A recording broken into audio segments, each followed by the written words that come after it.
No one expects their life to unravel between the clink of champagne glasses and the hum of violins, but that's exactly what happened to me. He looked me dead in the eye, my boss, my mentor, the man I'd convinced myself I could never have, and told me he was in love with me.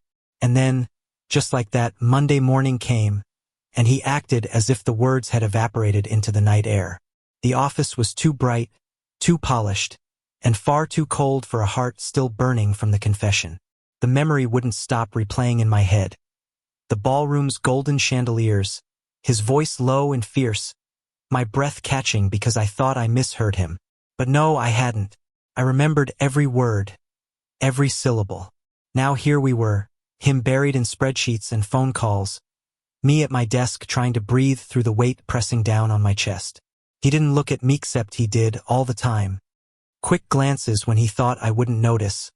Eyes following me across the room, lingering on me longer than any professional gaze should. It was maddening. I wanted to grab him, shake him, demand an explanation. Instead, I forced myself to type up quarterly reports while my fingers trembled. His name was Ethan Mercer, 32, executive director, brilliant, ruthless, always 3 steps ahead of everyone else. The kind of man who built empires out of raw ambition. And somehow, beneath that impenetrable armor, he had let me glimpse something soft, something fragile, something terrifyingly real. I, on the other hand, was just Daniel Ruiz, 26, marketing associate, barely surviving in a city that chewed people up and spit them out. I wasn't supposed to be part of his orbit. Yet, that night at the gala, he had closed the distance. He had leaned in, his voice barely audible over the music, and said, "Daniel, I can't pretend anymore. I love you." My world had cracked open. Now he wouldn't even acknowledge it. I slammed my laptop shut harder than necessary, earning a curious glance from the girl in the next cubicle. I gave her a tight smile, then looked back toward Ethan's glass-walled office. He was on the phone, jaw tight, one hand gripping a pen like it was the only thing anchoring him. And still his eyes flicked toward me. Just for a second. That was enough. Heat rose up my neck, and I shoved back from my desk, muttering something about needing coffee. The break room was mercifully empty. I leaned against the counter, pressing my palms into the cold granite. My reflection in the steel coffee pot was pale, wide-eyed, haunted. What was I supposed to do? Pretend along with him? Act like my heart wasn't racing every time he brushed past me? Like my skin didn't burn where his hand had touched mine that night? "Daniel." I froze. His voice, low, too close. I turned, and there he was, standing in the doorway of the break room. His tie loosened, eyes unreadable. For a moment, neither of us spoke. The hum of the refrigerator filled the silence, unbearably loud. "You left early from the meeting," he said finally, his tone carefully neutral. I needed a break. I shot back, more defensive than I meant to sound. His eyes softened, just barely, but his mouth stayed hard. "You can't keep storming off every time you're overwhelmed. This is work, Daniel. People notice." "Oh, so now we're just talking about work?" My laugh was bitter. "After Friday night, that's all this is to you?" His jaw tightened. He stepped fully into the room, closing the door behind him with a soft click that sounded louder than thunder. "Daniel." No, my voice cracked, and I hated it. "You don't get to do that. You don't get to pour your heart out at some gala. Kiss me like I'm the only person you've ever wanted, and then come in here acting like it never happened." His composure cracked. Just slightly, but I saw it. The way his hand curled into a fist. The way his throat worked as he swallowed hard. "I didn't mean for it to come out like that," he said, low and rough. "Like what?" "Like the truth." Silence. I could feel the distance between us shrinking, the air thick with everything unsaid. My chest ached with wanting, with fury, with fear. Finally, he moved closer, so close I could see the faint shadow of stubble on his jaw, smell the faint trace of whiskey and cologne that clung to him. "You don't understand," he whispered. "If anyone finds out..." "Yeah, I get it. Career, reputation, power. God forbid Ethan Mercer has feelings for one of his employees." His eyes flashed, pain buried beneath the anger. It's not that simple. Then make it simple. My voice was shaking now. Do you want me or not? The question hung between us, raw and unforgiving. His lips parted. His breath hitched. For one glorious second, I thought he might say yes. Instead, he stepped back, and it felt like the floor gave way beneath me. His retreat left a cold, hollow space between us, the kind of space that words couldn't fill no matter how loud I shouted. My fists clenched at my sides, nails digging into my palms, just to feel something other than the sting of rejection. You don't get to do this, I whispered, my voice breaking. Not to me. He didn't answer. His eyes flicked toward the door like he was already calculating his escape, like survival meant walking away from the fire he himself had lit. Ethan, I said, softer now, desperate. Just tell me you didn't mean it. Tell me you don't feel anything for me, and I'll stop. I'll bury it. My throat closed up. I'll figure out a way to breathe again. The silence stretched, unbearable, until finally he said, I can't. It was both everything I needed and nothing at all. His hand twitched at his side, like he wanted to reach for me, then thought better of it. He shook his head, lips pressed into a thin line, and left the break room without another word. The door shut behind him, and just like that, I was alone again. That night, my apartment felt too small, too quiet. I lay on the couch staring at the ceiling, the city lights bleeding through the blinds. My phone buzzed a few times, friends asking about happy hour plans. My mom sending another photo of her cat, but I couldn't bring myself to respond. All I saw was Ethan's face, that flicker of vulnerability in his eyes. That split second when he wanted to touch me but didn't. I hated him. God, I hated him. And yet, I couldn't stop loving him. The next morning, I walked into the office with caffeine coursing through my veins and a brittle smile plastered on my face. Professional, composed, untouchable.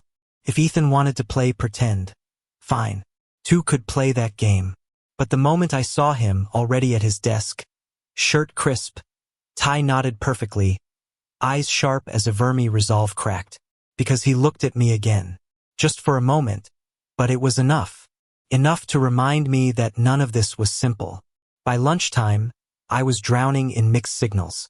He brushed past me in the hallway, his hand grazing my arm like it was an accident. He corrected a report I submitted, his note unnecessarily sharp, then followed it up with a text that simply said, "Good work on the presentation. Don't let anyone tell you otherwise." I stared at that text for 10 minutes, my stomach in knots. 3 days passed like that, push and pull, fire and ice. And then came Friday. We had a late-night project deadline, which meant half the office had cleared out by 7, leaving only a handful of us stragglers behind. I was buried in slides, trying to make the data look less like a death sentence, when I realized the floor was empty.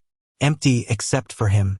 Ethan leaned against the doorway of my cubicle, jacket slung over his shoulder, tie undone.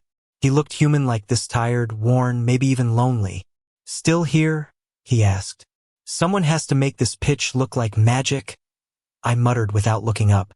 He chuckled, low and warm, and the sound nearly broke me. "Come on," he said. "You need a break." "I don't have time." "Yes, you do." I glanced up, ready to argue, but the look on his face stopped me. His eyes weren't sharp tonight. They were soft, almost pleading. Against my better judgment, I saved the file, shut down my laptop, and followed him. We ended up in his office, the city spread out like a painting behind him. He poured 2 glasses of scotch, handed me one, and sat across from me, elbows resting on his knees. "Daniel," he began, then paused, like he was searching for words that didn't exist. "Don't," I said quickly. "Don't string me along if you're just going to pull away again." His jaw tightened, but his eyes never left mine. "You think I don't want this? That I don't want you? Then why?" My voice cracked. "Why do you keep running?" "Because everything I've built could collapse if anyone knew." His voice rose, sharper now. "My reputation, my career, the board's trust, it would all be gone. Do you understand what that means?" I slammed my glass down. "Do you understand what it means for me?" To hear you say you love me and then act like I'm some dirty secret? Do you have any idea what that does to me? His breath hitched. For a moment, he looked like he might shatter. I'm scared, Daniel, he admitted finally. The words were raw, jagged. I fought too hard to get here. And Yuri, the one thing I never planned for. Silence hung heavy between us. I could hear the city traffic faintly below, the hum of the building's heating system, my own pulse hammering in my ears. Slowly, cautiously, I stood and crossed the space between us. He didn't move. He just looked up at me, eyes wide, as if daring me to push past the walls he'd built.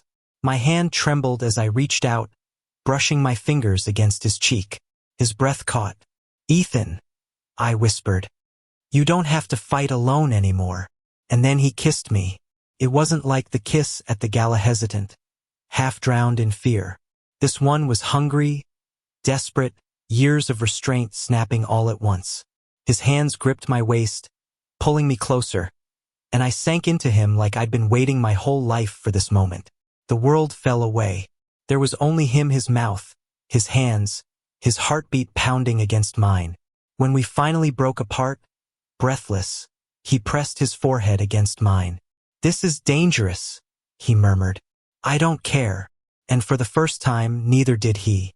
Of course, nothing stays simple. The following week, rumors started swirling. Whispers in the hallway, glances that lingered too long. Someone had seen us leaving the office together late Friday night. Someone else had noticed the way his eyes followed me in meetings. By Wednesday, I overheard two colleagues whispering in the break room.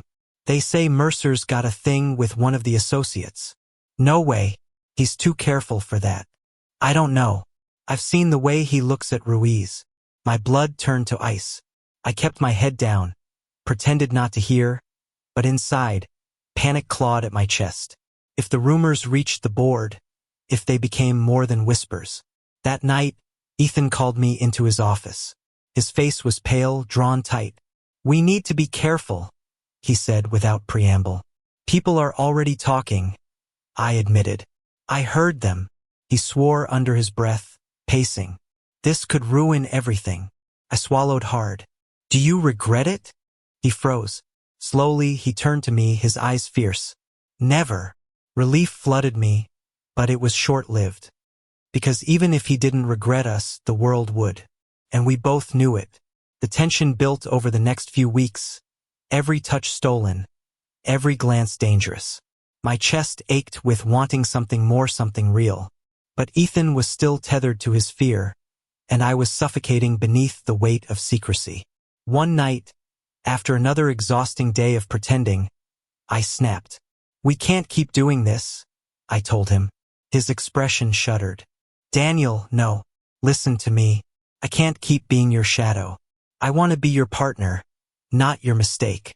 His face crumpled, just slightly, and for a moment I thought he might finally choose me. But then his phone buzzed. A board member's name flashed across the screen, and just like that, the wall slammed back into place. I need time, he said. I laughed bitterly, tears stinging my eyes. Time is the one thing we don't have. And I walked out, not sure if I was strong or just broken. I didn't sleep that night. My apartment felt like a cage, every shadow pressing against me, reminding me of what I just walked away from. My chest hurt like I'd been running for miles with no air. I told myself I had to end it, that this was unsustainable, toxic even, that being his secret would eventually break me beyond repair. But at 3 a.m, lying on my back staring at the ceiling, all I could think about was the way his lips felt on mine, the way his eyes softened when no one else was watching. By sunrise, I was exhausted and angry at myself. Angry that I loved him more than my own sanity. Work was worse. Ethan kept his distance, and I matched him move for move. We passed each other in the halls like strangers. My inbox filled with curt, professional emails bearing his name, all clipped sentences and zero warmth. But the eyes, God, the eyes betrayed him every single time. During meetings, I'd catch him staring at me. His expression unreadable, but his gaze far too steady. During coffee runs, he'd hover near the break room door, as if willing himself to come in, then turn away at the last second. The rumors didn't fade either. They grew louder, sharper, fueled by the vacuum of silence between us. By the second week, people weren't just whispering, they were speculating. Mercer's definitely got someone on the inside. How else would Ruiz get all those projects? Maybe Ruiz is just good. Good? Please. Nobody climbs that fast without help. The words stung, not because they weren't wrong about me being good, but because they weren't wrong about Ethan. He had given me projects no one else my age should have gotten. But not because of favoritism. Because he believed in me. Because he saw something in me no one else did. Now, everyone thought I was sleeping my way up the ladder. I kept my head down, but the shame clung to me like smoke. By Friday, I was unraveling. It was late again. The office empty again. I was gathering my things when Ethan appeared at my cubicle. His face tight, his tie loosened. "Daniel," he said, his voice low, urgent. I froze. "What?" "We need to talk." I shook my head. "I'm done talking." He stepped closer, his eyes burning. "Please." Something in his tone cracked me. Against my better judgment, I followed him back to his office. He shut the door, locking it this time, and turned to me with a look that nearly brought me to my knees. "I can't lose you," he said, his voice breaking. My throat tightened. "Then stop pushing me away." His hands trembled as he raked them through his hair. "I don't know how. All I've ever done is fight. For my career, my place in this world. For respect that was never freely given. And then you walked in, and suddenly I wanted something that had nothing to do with power or success. Something I could lose with one mistake." I stepped closer, my heart pounding. "You don't have to be perfect with me. You just have to be honest."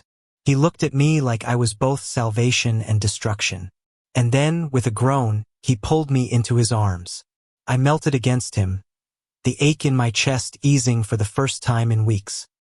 His lips found mine, softer this time, reverent, as if he was memorizing the shape of me. When we pulled apart, he whispered, "Tell me what you want, Daniel." I didn't hesitate. "I want you, all of you, not just in the dark, not just when no one's looking. I want us to be real." His eyes closed, pain flickering across his face. "That's the one thing I don't know if I can give." And just like that, the hope slipped through my fingers again. The next few days blurred. Ethan withdrew further, burying himself in work, while I spiraled. My friends noticed, of course. "Seriously, Danny, what's going on with you?" My roommate, Chris, asked one night over takeout. "Nothing," I lied, stabbing at my noodles. "Bullshit. You look like someone stole your dog." I laughed bitterly. "Maybe they did." Chris studied me, his brows furrowed. "Is this about someone at work?" My stomach twisted. "Why would you say that?" "Because you've been walking around like a man in love and a man in hell at the same time. And unless you're secretly auditioning for a soap opera, I'm guessing it's a guy. Someone you shouldn't be in love with." I froze. He wasn't wrong. Chris leaned back, arms crossed. "Whoever he is, you need to decide if he's worth the pain." I didn't answer, because I already knew. He was worth everything.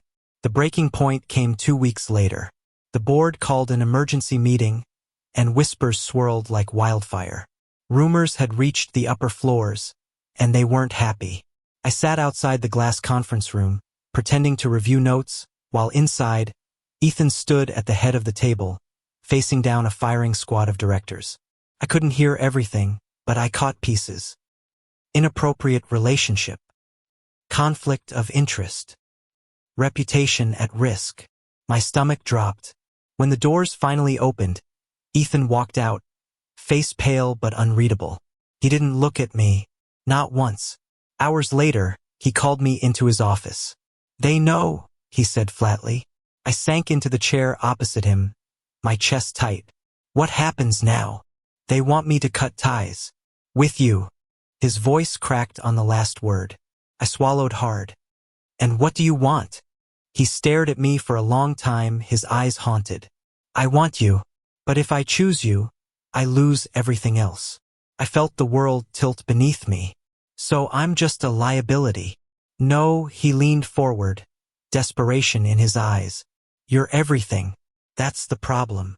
Tears burned my eyes, but I refused to let them fall. Then maybe you should decide what matters more, your empire or me. The silence was deafening. I stood, my hands shaking. I can't keep waiting for you to be brave.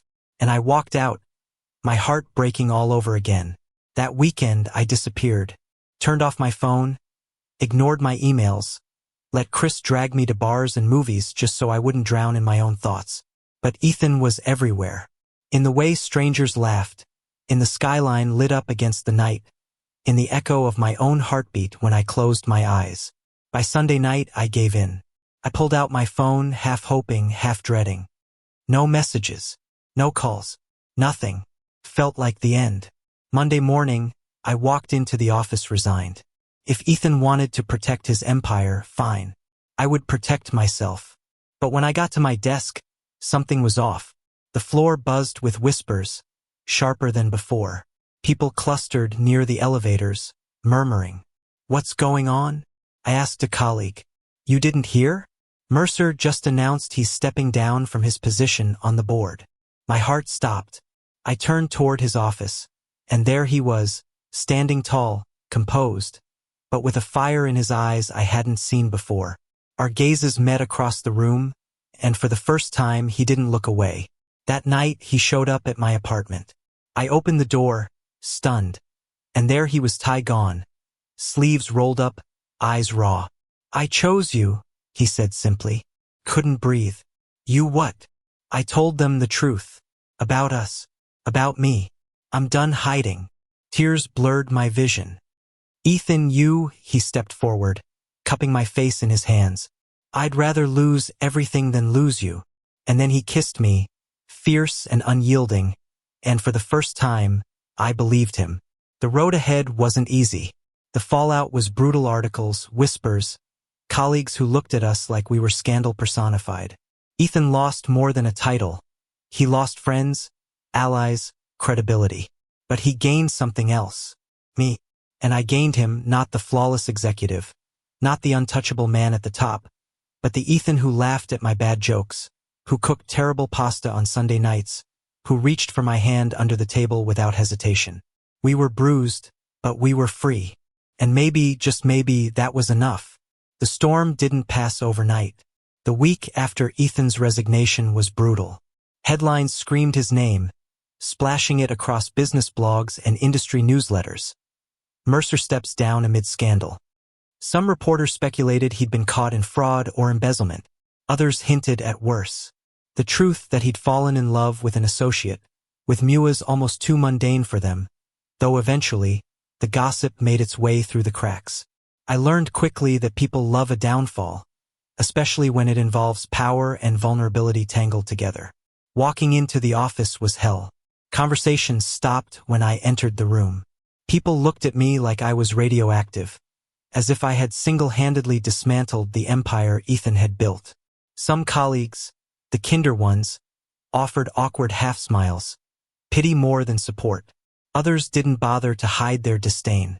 I told myself it didn't matter, that Ethan had chosen me and that was enough. But the truth? It hurt. Ethan, meanwhile, became quieter. He stayed at work through the end of the month, tying up loose ends, training his successor, smoothing the transition like the consummate professional he was. But I could see it in his eyes, the cracks, the exhaustion, the grief of watching something he'd fought his whole life for slip through his fingers. At night, in my apartment, he would collapse on the couch beside me, loosening his tie, staring at the ceiling in silence. I would curl against him, resting my hand over his heart, trying to remind him it was still beating. This isn't the end, I whispered once.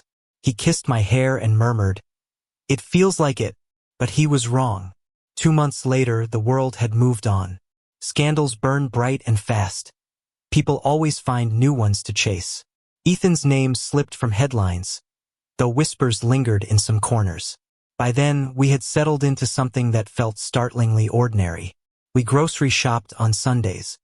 He complained about laundry. I teased him about his cooking. He learned I talk in my sleep. I learned he snores when he's exhausted.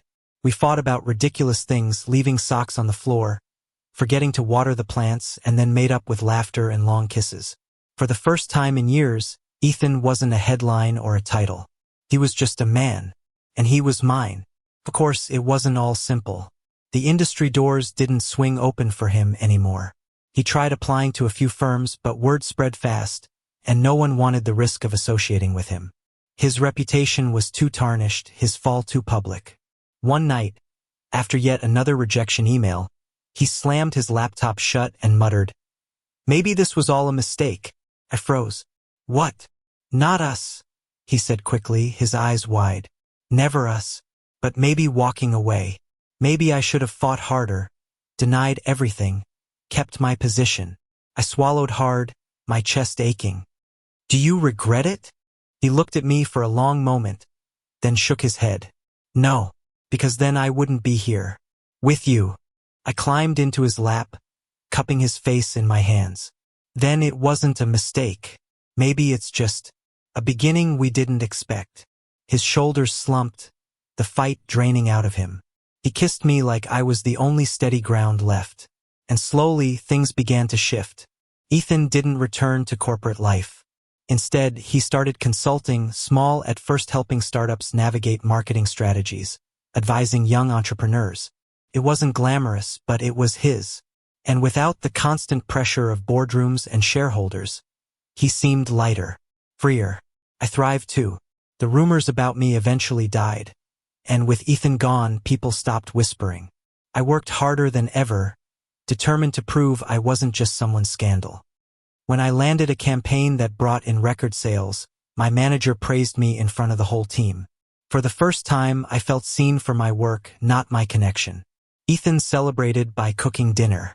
It was awful, overcooked pasta and sauce that tasted suspiciously like ketchup, but he lit candles and poured wine, and when he raised his glass to me, his eyes shone with pride. "To you," he said. I laughed.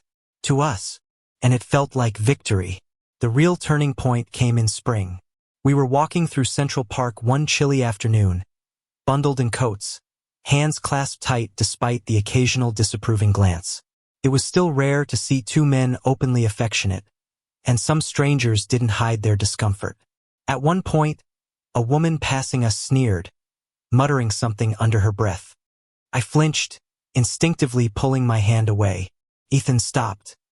He turned to me, eyes fierce, and said, Don't what? Don't shrink. Don't hide." His grip tightened on my hand. "We've given up enough for this. I won't give up us, too." My throat closed, tears stinging my eyes. So we walked on, hand in hand, heads high. And though the world still stared, I realized it didn't matter anymore. Because I wasn't walking alone. By summer, life had reshaped itself around us. We moved in together. A small apartment in Brooklyn with creaky floors and too little counter space. But it was ours. We filled it with mismatched furniture, stacks of books, half-dead plants, and laughter. Ethan started a podcast about leadership and integrity, his voice steady, his insights sharp. It grew slowly but steadily, attracting listeners who respected him not despite his fall, but because of it. People who were tired of polished lies and wanted someone real. I watched him record one evening, his gray eyes alight with passion, his hands moving as he spoke, and I realized something. He hadn't lost himself. He'd found a truer version.